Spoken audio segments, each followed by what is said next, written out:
Well, happy Monday. So today's topic is something that's very dear to me. Hormonal changes that happen during perimenopause, what can they do to our skin and hair? I know all women love their hair. I know I do. So that's why we wanted to bring Dr. Sharipova. She is a medical doctor. She's also a trained esthetician. And now she is a women's lifestyle doctor joining me live from East Coast. Thank you so much for joining me.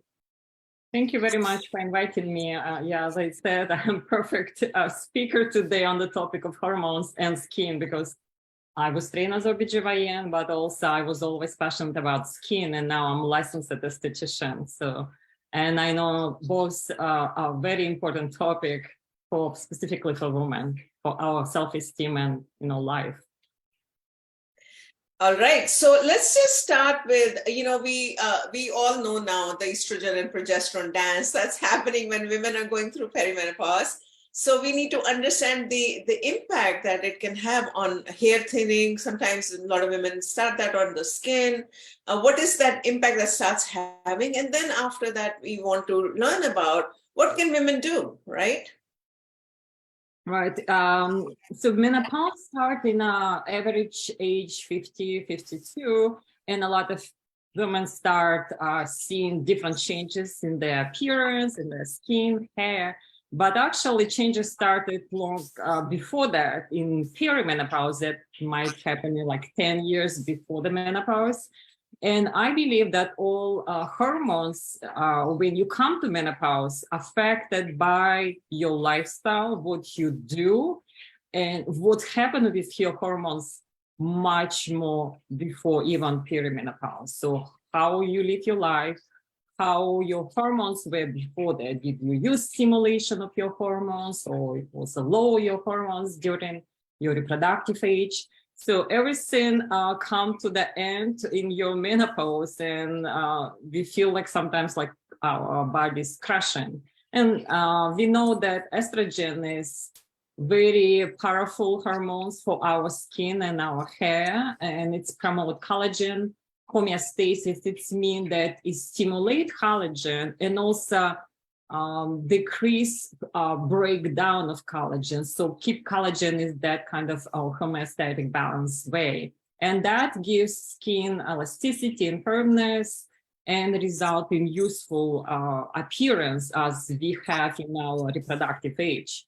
Also, estrogen helps in maintaining moisture content in skin because of the hyaluronic acid stimulation by estrogen.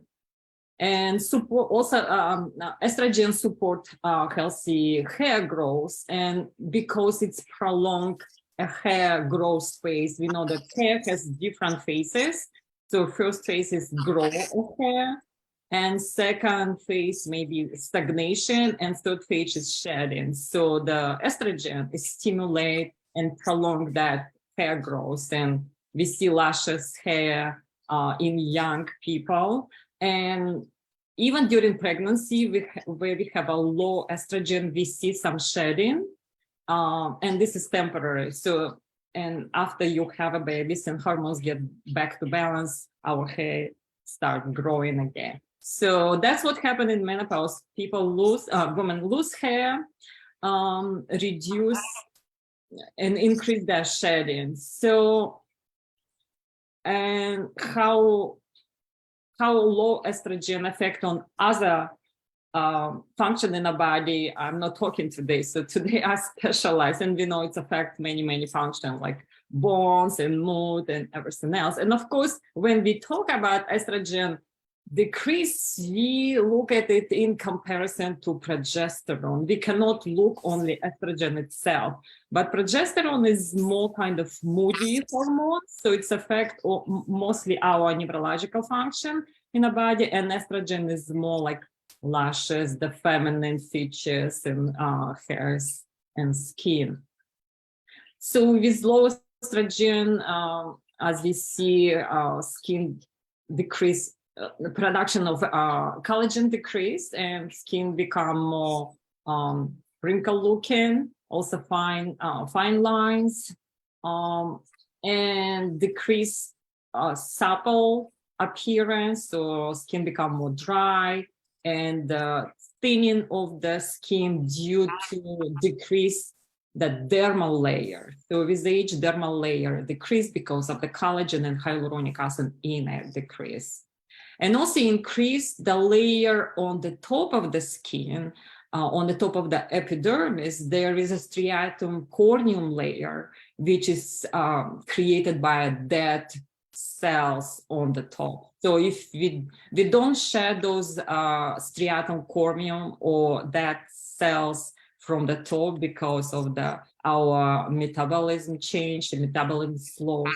So that's accumulated on the top layer and looks like dull, grayish color skin and wrinkles. So all this doesn't look very good. So what we need to do, not only improve our hormonal function, but also improve our skin through different means. And that's what I will be talking about next. So how, and I know a lot of women asking questions, should I go on hormonal replacement therapy or bioidentical hormone replacement? But I believe if you have a healthy lifestyle and proper nutrition, you can do a lot of things before you need bioidentical hormones or hormonal replacement therapy. And as I said, everything depends how your hormones were before you came to the menopause. So I will be talking more about lifestyle and nutrition for hormones and for collagen, for skin and hair. Very important for estrogen, how you metabolize your estrogen. And we metabolize estrogen in our liver. So healthy liver mean healthy hormone balance, and specifically estrogen, because estrogen, when it's metabolized in the liver, it can create some dangerous metabolites. If we don't eliminate those metabolites through different phases of elimination or detoxification in the liver, they can create a lot of damage in the tissue, like creating different cancers, tumors, and inflammation. So enzymatic function and how our liver detoxifies is very important. Also, eating balanced diet is very important for a variety of reasons, not only for our general health, but also what kind of food we eat and where we get our nutrients. So to create hormones, we need very good fats, because all steroid hormones, like reproductive hormones, their raw material is cholesterol. So if we are low on cholesterol, we would not have enough raw material to even make hormones in the body. And as we know, so many people on cholesterol lowering medications, and what's happened in the body that we also decrease the hormone productions, and as a snowball effect, we have a lot of issues with that. Also very important that we get very good lean and clean protein source, because a lot of amino acids we need for hormonal production and for enzymes in the body. So again, good source of sustainable growing animals, and the meat sources, we need to know where they come from and how much we eat those proteins. So another nutritional and lifestyle good tip is eating natural compounds like estrogen that have a natural estrogenic effect, like phytoestrogens, because they help support estrogen level in the body. They go on a receptor level in the cells and look like they are estrogen, but they're not dangerous estrogen like other zyma estrogen. But because they're natural from plants, our body recognize them very well and help with our estrogen level. And those phytoestrogen comes from soy product, like specifically fermented soy, like tofu, tempeh, also edamame, and some other seeds like flax seeds, sesame seeds, lentils, chickpeas, and some berries. So that's very important to consume on a regular basis. So we increase estrogen level in our bodies through the phytoestrogens. And another type of nutrition is very important is cruciferous vegetables, because they help your liver to detoxify those dangerous estrogens metabolites. So those cruciferous like a broccoli, cauliflower, cabbage, Brussels sprouts, kale, and so on. So those are very important nutritional product and nutritional food. Omega-3 is very important. As I said, we need cholesterol, and omega-3 most coming from fatty fish like salmon, sardines. Also, it can come from chia seed, flax seeds, walnuts. So those are very good source of omega-3. And omega-3 not only a good source of good cholesterol, but also it's anti-inflammatory.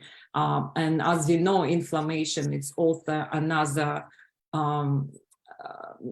promoter of aging. So through either it's skin or inflammation in joint or brain, even inflammation. So it's all contribute to aging process. Fiber-rich food is also important because fiber also helps to eliminate the dangerous metabolites of estrogen, and also help to remove different toxins that help that in the way of detoxification. So those kind of fiber food, like again, legumes, fruits and vegetables, more raw food that has more fibers. Vegetables and fruits are very important. And if you increase your consumption of fruits and vegetables to 9 to 11 or 12 servings of food, that's the best way. And if you eat maybe 50% of them raw, that's the best source of fiber. Of course, stress is very important, how we live in a stressful environment, and also how we manage our stress, how we perceive our stress, because stress, as we know, increases cortisol, which is also hormones. And if cortisol is increased, our reproductive organs producing hormones decrease, like testosterone, progesterone, and estrogen decrease if cortisol is increased. And this is probably number one reason women experience menopausal symptoms. Because again, we live in a stressful environment. And I divide stress in a different kind of types of stress. There is emotional stress, as we know most of us when we talk about stress, but there's some other stressors that we see and contribute to our stress bucket. It's a physical stress, like if we have our posture is not correct, or if we exercise too much or not exercising, physical illnesses and different surgeries. So that's also contribute to our stress bucket, particularly physical stress, and environmental stressors that all around us. We live in a toxic environment. We consume food that is not healthy, or with toxins.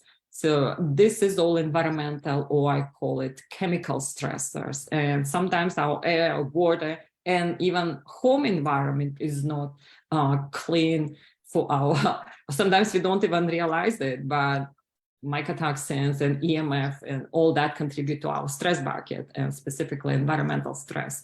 So all this stress is becoming too much for our body, and that's how we start experiencing different symptoms, menopausal or even symptoms of inflammation and aging.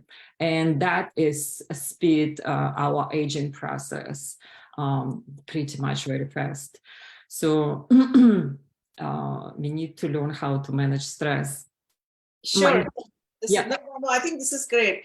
So I just wanted to, you talked about a lot on, we know the estrogens going down and we should up the foods that you talked about. What about supplements? Like, so particularly question that I wanted to ask about was biotin, that's number one, and also bone broth, right? People are going crazy about, oh my God, if I start having bone broth, I'm never going to age. So and our collagen based, some kind of, those powders or the protein powders, whatever they come, do you think those are good for women to start having early on? Sure. We also, first source, it's a food, of course, but again, how do we eliminate, how we assimilate food that we eat? It's another problem. So now we talk about estrogen, how we balance estrogen. So I can tell you some skin care tips for menopausal women. So besides eating healthy, yes, collagen is important to start consuming. But again, what's the source of the collagen? And what's, for example, collagen versus collagen peptides? So collagen, it's most abundant in protein, again, in animal product, like from skin of the chicken, that's very abundant, from the bones. And so this is the full collagen that we get from the food. But how do we break it down to get the collagen amino acids that we need to structure that collagen in our cells? That's the important. So it's the best way to consume collagen peptides that's already broken, that big complex formula of whole collagen. So when collagen is broken to amino acids, it's more, it's better for our body to assimilate. So it's called collagen peptides. And those collagen peptides can be taken by our cells and convert to the collagen that we need for our cells. So that's a good tip. If you buy collagen, look if that's a peptide or it's another name, it's a hydrolyzed collagen. It means it's broken down to peptides already. So it's easier for assimilations. And it's more bioavailable, they call it. When they absorb, it's much better.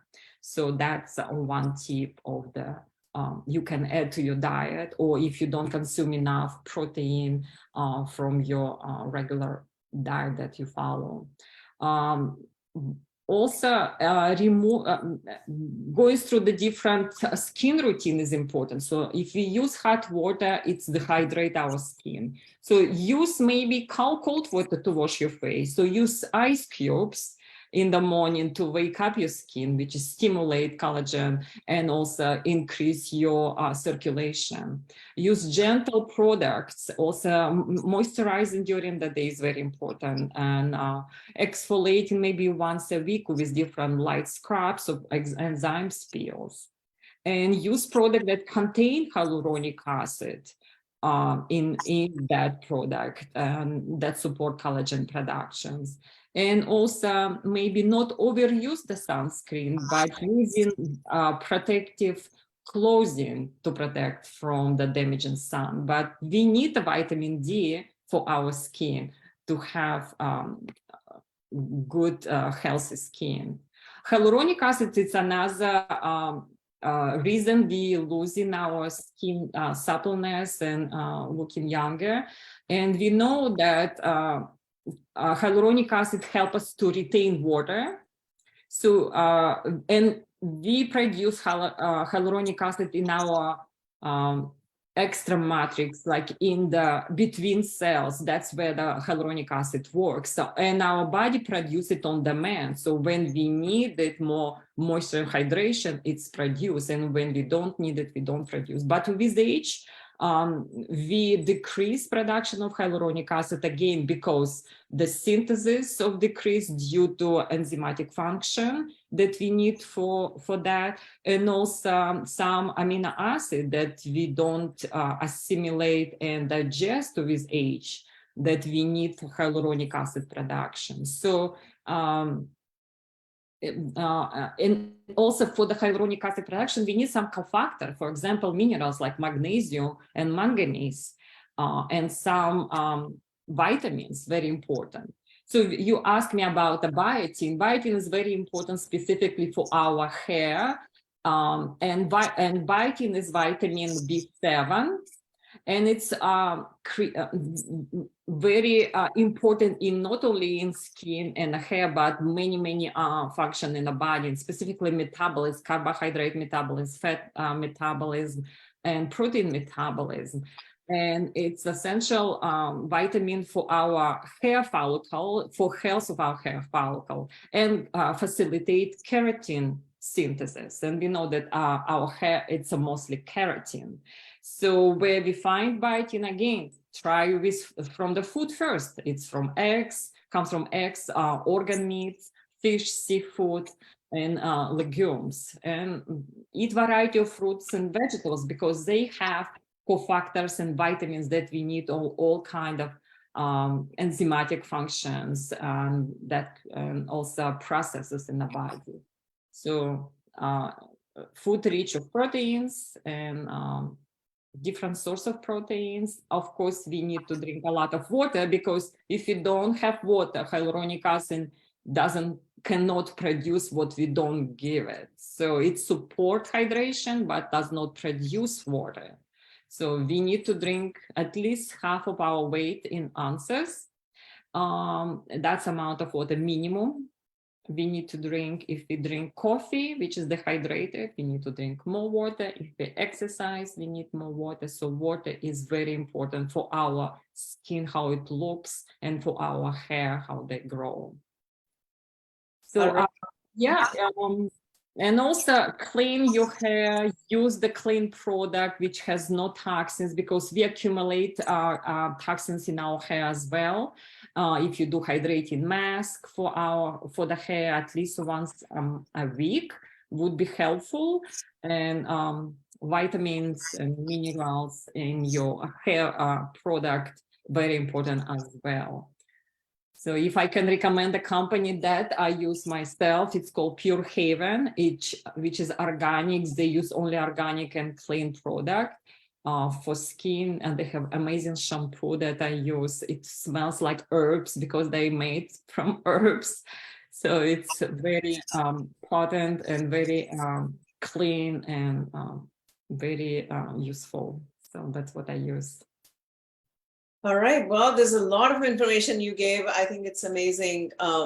You know, women can still continue to have luscious hair if they take care of themselves in terms of diet, nutrition. You talked about stress reduction, and if needed, supplementation to make sure that, you know, you don't get your skin dehydrated. You have beautiful skin, by the way. So I can tell that you're doing all the things that you talked about. So this is a quick 10-15 minute session that we bring on a daily basis. Today's session was on how to make sure that you keep your skin and hair in check as you're going through perimenopause. Please feel free to share your website or anything else that you like to share.